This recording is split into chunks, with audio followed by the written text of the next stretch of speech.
So I was talking to a friend recently. Apparently I start a lot of homilies with that particular line. But I do talk to friends. And I was talking to one recently who got married relatively recently. And I asked her about something. And she said, oh, right, I'll run that by my husband. And I said, how's that going for you? And she said, great. She said, like, I want him to be the head of the household, not in a dominant kind of way, but I want him to know that before we make any major decisions, I'll ask him, because we're in this together. Now, she'd be quite a capable young lady, an exceptionally smart young lady, and well able to make up her own mind. Now, granted, she's relatively newlywed, so maybe this is the honeymoon period and it's all going fine until, I don't know, next week. But for the moment anyway, that's how she wants to live marriage, you know. So when I asked her, you know, are you coming down? Do you want to come visit or something? Oh, I'll ask my husband. And she said, by the way, and he does the same thing. Like when his friends ask him, you know, are you coming out to watch the match or whatever? He said, hold on, I'll check it with the missus, you know. And just to see, like, you know, is that all right? Like, does that work for you? Or, you know, have you people coming over? Are you going to visit someone? Or then she said that 2 weekends ago, he said, look, let's go visit a certain person. And she said, oh, I don't know if I want to. And he said, look, it would be good. It really would be good. And she said, oh, I don't think so. But he said, look, come on. It'll be grand. Pack your stuff, off we go. And she said, so I went along. And we got to those friends. And it was absolutely rejuvenating to be with another couple of faith and to be able to talk and have, you know, and just tell stories and laugh and enjoy ourselves and all that kind of thing. And she said, like, if that had been my will on my own, I'd have said, absolutely not. Kind of feeling sorry for myself. I just want to put my feet up and watch Netflix. Whereas I listened to what he said, and he said, by the way, afterwards on the way home, he said, I did that for you, you know, because it's good for you to talk to people. It's good for you to get out. And she said, like, you know, he kind of didn't really want to go either, you know, but he made this decision, like, for the good of the family, you know. And she said, it's just so wonderful to see fatherly authority lived well. See, we hate that word in contemporary society. We do not like the word authority because we associate it almost instinctively or immediately with a negative understanding of like dominance and oppression and all that kind of thing. And we're so all woke these days. Anything involving that kind of thing is anathema. But no, like authority used well, we absolutely need it. It's how everything works. The court system without any authority, who cares? Send me to prison? I'm not going. You know what I mean? Like, oh, yes, you are. No, I'm not. You can't force me. You can't force me to obey the speed limit. You can't force me to pay my taxes. I'll do what I want.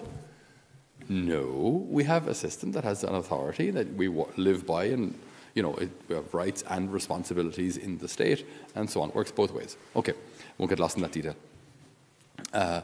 So authority, the idea of like fatherly authority. I was reading a book recently called Be Transformed by Bob Schutz, and he speaks about holy orders, and he makes a fantastic point that I'd never thought of at all. He talks about, like, the original sin and the original fall. Okay, so he says rebellion against God's fatherly authority. Rebellion against God's fatherly authority was what brought disorder into the world.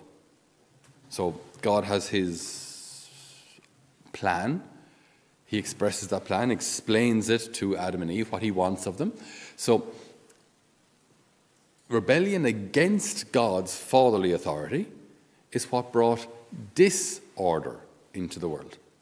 It's what brought sin, and then, you know, Adam and Eve's failure, and then how that gets passed on, Cain killing Abel, and down to the various generations until our own day.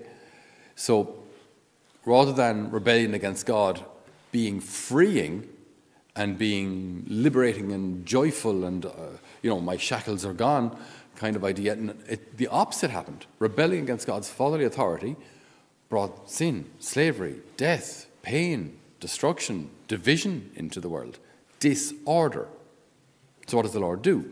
Well, amongst many things, the most notable of which being the passion and resurrection of Jesus on the cross, he sets up holy orders where certain people in a very particular way are supposed to live or called to live an ordered life A life ordered around God to be a witness to the rest of the world of what this looks like, what it looks like to have a life ordered around God.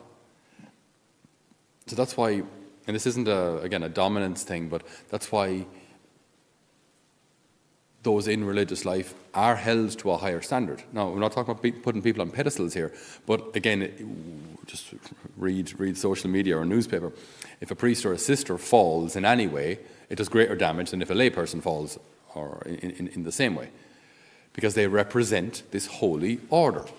So they have greater responsibility, but also greater influence. So it works both ways. It's not a bad thing. It's just a greater responsibility before God and before man. So I just thought it's just like in one sentence, it was just so well put. So rebellion against God's fatherly authority leads to disorder. On the other hand, humble submission to God, God's fatherly authority, is what renews that order. Order. So when you think of like sin is a disordered desire. So like, for example, we all have a normal desire for food, some more than others. But it's when that desire becomes disordered, then you enter into gluttony. But or when that desire for food, you completely deny it altogether, again, that's another extreme. You're falling into psychological disorders here, but a disorder nonetheless. Disorder. It's not ordered. We all have sexual appetites and desires. Great. That's natural, normal. Thank God. We're all human. And there's an ordered way to live that, and multiple disordered ways of living that. So what we're called to do is to live an ordered life. That sounds so dry. It really does. I need to find a more attractive way of phrasing that. Just sounds like, we're living in northern Germany. Whoop-de-doo. Everything is ordered. Yeah, okay, good. Doesn't sound like a whole pile of fun, though. But what it actually leads to is one quick story. A friend of mine in northern Germany, he was Slovak, working in northern Germany, up in near Dusseldorf. And so he was in a pedestrian area, and he looks left and right and sees there's no car coming. The little traffic light for pedestrians was red, but he said, look, it's actually 4 steps across the road. There's nothing coming. It's fine. And he walks across. And then he hears a little German voice of a little German girl behind him who looks, holding her mama's hand, looks up and goes, "Aber Mutti, es war rot." But Mama, it was red. How can this be? How can this disordered man cross when it's red? There's such a sense of order there. It's incredible. But that's not what we're talking about here. We're not just talking about parking well and everything parallel and symmetrical. But we're talking about living a life ordered towards God. A life ordered towards God. And like our saints of today, Saints Thomas Fisher and John Thomas More. Did I say those names right? John Fisher and Thomas More. I think they did the same last year. John Fisher and Thomas More. This is what they had, you see, that they had this profound ability, profound unity with the Lord, which allowed them to live coherent with God's ordered plan until the shedding of their blood. So keep in mind, like Protestantism hadn't even happened yet. So the only Christian church that existed was the Catholic Church. It was just, and the Orthodox Church, but okay, won't get lost in detail. There weren't the 50,000 denominations that there are now. Okay, so there was Catholicism and the Orthodox, and we weren't exactly united, but we were more or less on the same page. And then King Henry VIII wants a divorce. It's very simple. His wife, Catherine, can't have a child. He wants an heir, and so he petitions Rome for a divorce. Rome says, basically, what's divorce? It doesn't exist. It doesn't exist in the church. If you promise fidelity to a woman till death do you part, we can't remove that. We can't. We just don't have the power. You promise it. We can't interfere there. It's nothing to do with us. Divorce just isn't a thing. It just doesn't exist. And we have the Lord's word for it. So there's nothing we can do, even if we wanted to. So No. And he said, right, I'm the head of the church, so. And understandably, John Fisher and Thomas More said, that's not the way it works. You're not like. So they refused to swear allegiance to him as leader of the church. As king, they had no problem. But as leader of the church, no. And they won't recognize his second wife, Anne, they won't recognize her offspring as legitimate heir to the throne because you're not married legally, officially, sacramentally. So King Henry VIII didn't accept their positions at all and beheaded the both of them. So now, when they resisted the king, he is a king with an army who can kill people and invade countries. It's kind of what kings used to do. So you oppose someone who in their mind is king of the universe, you're risking your life. They knew that. They knew that. So this whole idea of being an example or having influence on people, this is what it's about.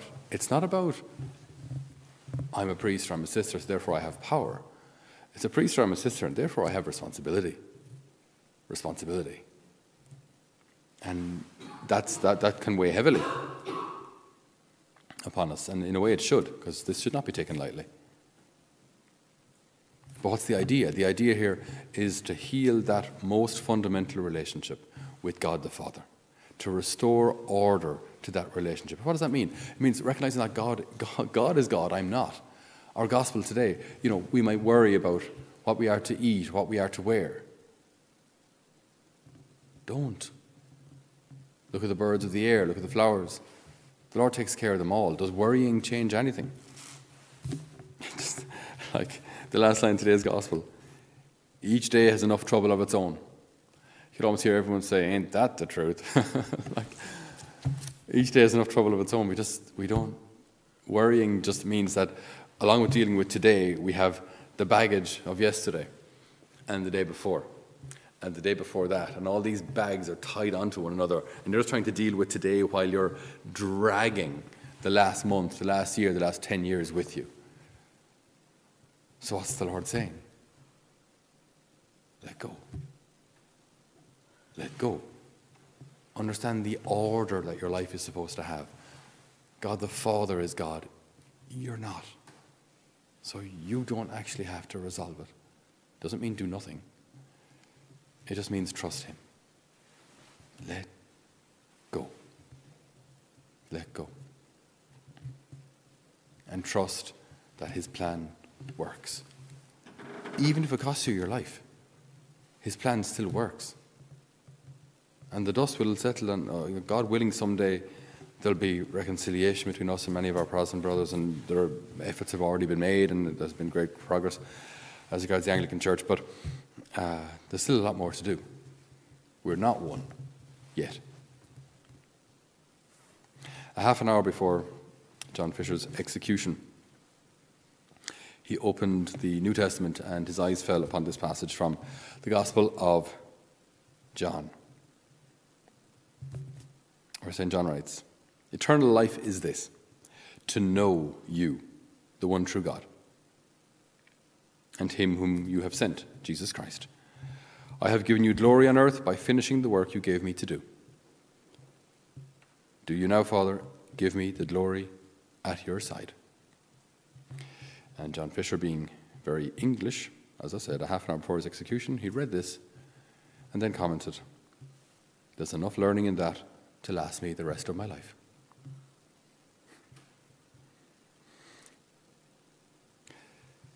That's what it means to restore order.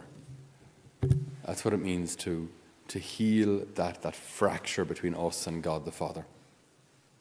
To restore order in that authoritative relationship that God has over us, his fatherly authority. We restore that by submitting. We restore that by our humility. We restore order. I was even talking to our Siobhan yesterday, our cook, I must find out which book she was quoting, but she was talking about parenting. And she said, my first daughter, she said, when I think a lot of parents find this, that the first child is somewhat experimental. But so the first daughter then, for breakfast every morning, Mama would say, so what do you want for breakfast? Today I'll have, do you want cornflakes? No, not today. Rice Krispies? I don't know. Porridge? Okay, today, yeah. Right, and then the following day, no, porridge, not today. No, maybe, I don't know, cornflakes. And every day she'd ask, and every day she'd prepare whatever the child wanted. And she started to notice that at a certain age, the child became quite rebellious and just insatiable. Like no matter what you'd give the child was never satisfied. And she came across a book which explained that children in their lives, they need order. But they also need to learn that they don't rule the roost. They can't, because they don't understand the roost. They don't know anything. They don't know how things work. So if they're allowed command, they don't really know what they're doing. And so it leads to internal frustration. It leads to turmoil, to kind of anger. And if maybe if I have this and I have this and I have this, what if I have all of them? Give me all of them. Yesterday and now and tomorrow. Because then maybe things will be okay. Is that how it works? I don't know. Just give me more. And it just becomes a kind of a frantic kind of a thing. Whereas when Mama says, there's your breakfast, eat that. Okay. It's now all resolved. Mama has decided. I now know what I'm supposed to do. And so boundaries actually help the child understand their place. And now they're actually more at peace knowing that I can trust Mom and Mom will take care of me. So it's not the opposite. It's not like give the child everything they want and they'll be happy, but give the child boundaries and then they know what they're supposed to do. We grow up and it's the very same thing. If we think with God that true freedom is do whatever you want, what we have is chaos, wrecked families, addiction, suicidal tendencies, depression. That's what we have. Because it doesn't work. The Lord wants us to restore holy order and recognize and submit to his fatherly authority. And then we see the renewal, not only of the family, but therefore of society and of the church. So we thank our examples, our saintly examples today in heaven. We rejoice with all of heaven, celebrating their life, their death, and their resurrection into heaven. So we ask the Lord today to the prayers and intercession of Saints John Fisher and Thomas More, to pray for each one of us and our battles, that we may restore order in the church through the sanctity of our lives. Amen.